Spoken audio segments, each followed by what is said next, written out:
છોકરા મારી પાસે ટ્યુશન લેવા આવે તો ગામમાં તારું મોટું નામ હશે ને ભાઈ? અરે ભાઈ તારા ભાઈનું એવડું નામ હે ને કે ગામમાં બધાય મને પતંગબાજ કહીને બોલાવે. વાહ ભાઈ વાહ.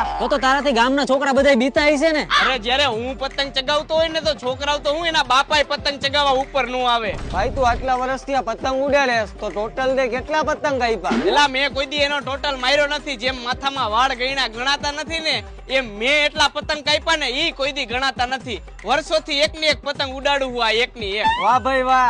તો ભાઈ તને ઇનામ દેવાની જરૂર છે. એલા ઇનામ નહીં, મને નેશનલ એવોર્ડ મળવાનો હતો કેમ કે મેં ચોમાસામાં 4 મહિના એકની એક પતંગ ઉડાડી. ઓલા આવડા કરા પડ્યા ને તોય આપણી પતંગ હેઠી નથી ઉતરી. વાહ ભાઈ વાહ. એલા ભાઈ બસ લે, હવે આ તારી બધી વાતો સાંભળીને મને ઝાડા થઈ ગયા છે. તને તો વાત સાંભળતા થઈ ગયા હે ને જાડા, મને તો વાત કરતા થઈ ગયા હે જાડા.